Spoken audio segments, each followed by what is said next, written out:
Nakatutok pa rin kayo sa Family Feud. Gusto ko po munang batiin ang mga kababayan nating nakatutok ngayon sa GMA Pinoy TV sa iba't ibang panig ng mundo. Pag-uwi niyo po rito sa Pasko, sana makadalaw kayo dito sa studio para makapag-selfie at groovy naman tayo. At baka niyo makapaglaro pa kayo, di ba?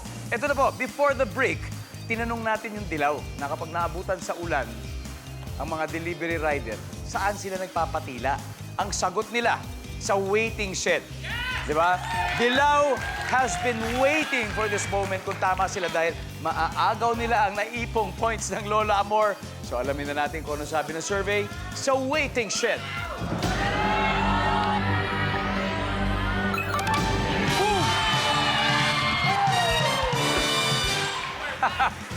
Kaya mo, top answer. May puntos na sila, 94. Let's see kung ano hindi nahulaan. Everybody, number 5, please.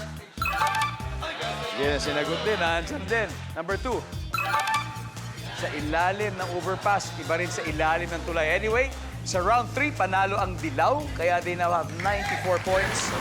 Ang Lola Amor naman ay leading pa rin with 147 points. Anong team kaya papasok sa Fast Money Round? Malalaman na natin ngayon mismo. Kaya, and David, come on, let's play the final round.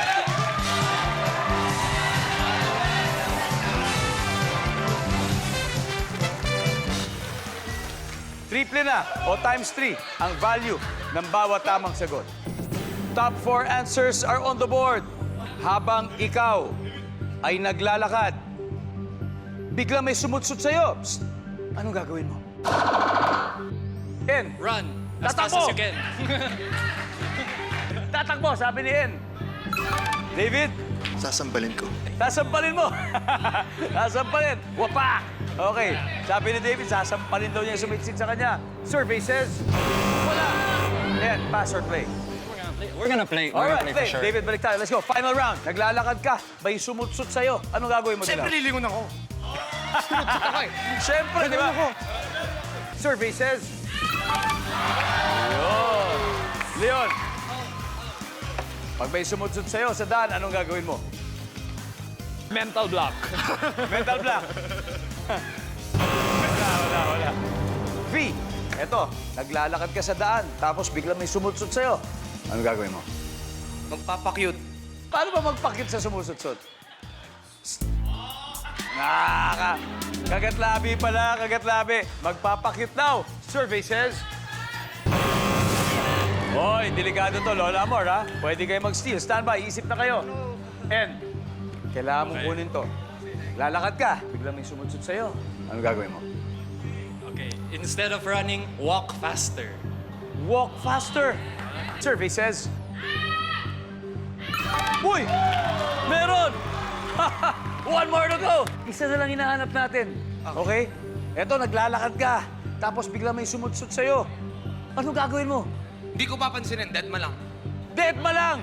Nandiyan na, naku, nandun na! Dead ma lang, diretso na! Wala. Guys, if you get this, automatically panalo kayo. David, Tatanungin ko, ano yun? Kasi, ano yun?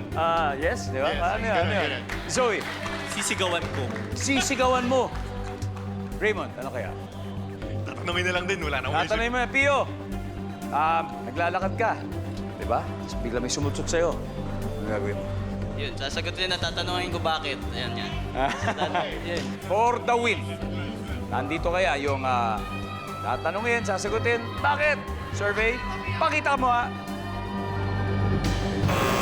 Wala! Okay, everybody. Number 4, basahin natin. Simple lang to. Susut din. Anyway, ang ating score, Dilaw, 364 points. Lola Amor, 147 points. Guys, you played well. You played well. Nasilat lang. Zoe, David, alright, palampakan po natin ang Lola Amor. Mag-uuwi pa rin po sila ng 50,000 pesos. At syempre, Dilaw, congratulations. You've won 100,000 pesos. This far, pare. Tapos pwede doblehin pa natin sa fast money yan. Gawin natin 200,000. So I need 2 players. Sino kaya maglalaro, Dilaw? Sure ka? Sure kayo? Kaya? Okay, okay. Okay, Leon and Dilaw, wala na pong lipatan dahil susunod na ang Fast Money kasama ang Dilaw sa pagbabalik ng Family